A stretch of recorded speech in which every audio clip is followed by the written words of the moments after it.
आणि आता पाहणार आहोत विविध क्षेत्रातील टॉप 9 घडामोडी आणि त्यामध्ये सुरुवातीला लोकसभेच्या महासंग्रामासंदर्भातील टॉप 9 बातम्या।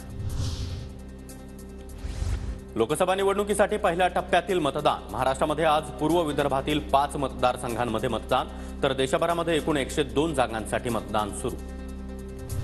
महाराष्ट्रामध्ये नागपूर, चंद्रपूर, रामटेकसह भंडारा, गोंदिया आणि गडचिरोली, चिमूरच्या जागांसाठी मतदान। पहिल्या टप्प्यामध्ये 5 पैकी 4 ठिकाणी भाजप विरुद्ध काँग्रेस असा सामना।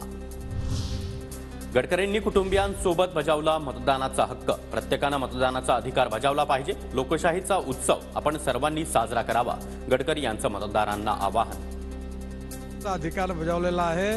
बाकीच्या जनतेला आव्हान आहे, त्यांनी पण मतदानाला यावं आणि ऊन वाढण्याच्या आधी आपलं मतदान करावं। हा आपला अधिकारही आहे आणि कर्तव्य आहे आणि हा लोकशाहीचा सगळ्यात मोठा उत्सव आहे। लोकांनी याचा आनंद घ्यावा।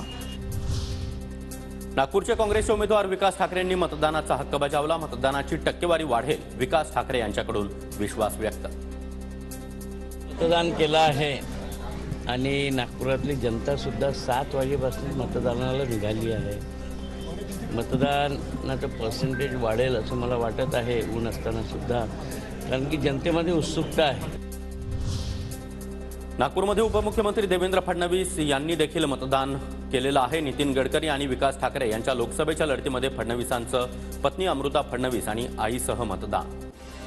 माझ्या पत्नीनं, माझ्या आईने, सगळ्यांनी आता मतदान केलेलं आहे आणि माझी सगळ्यांना विनंती आहे की सर्वांनी या लोकशाहीच्या उत्सवामध्ये सम्मिलित व्हावं।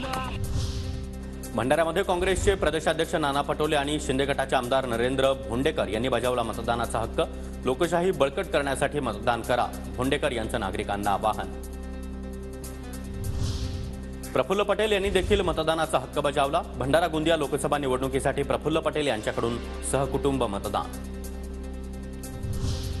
गडचिरोली चिमूरचे भाजपचे उमेदवार अशोक नेते यांनी बजावला मतदानाचा हक्क। राष्ट्रीय मतदानाच्या उत्सवामध्ये सहभागी होत अशोक नेते यांच्याकडून सहकुटुंब मतदान। गडचिरोली चिमूर लोकसभेचे महाविकास आघाडीचे उमेदवार नामदेव किरसान यांनी देखील मतदानाचा हक्क बजावला। किरसान यांनी गोंदिया जिल्ह्यातील आमगाव इथं मतदान केलं।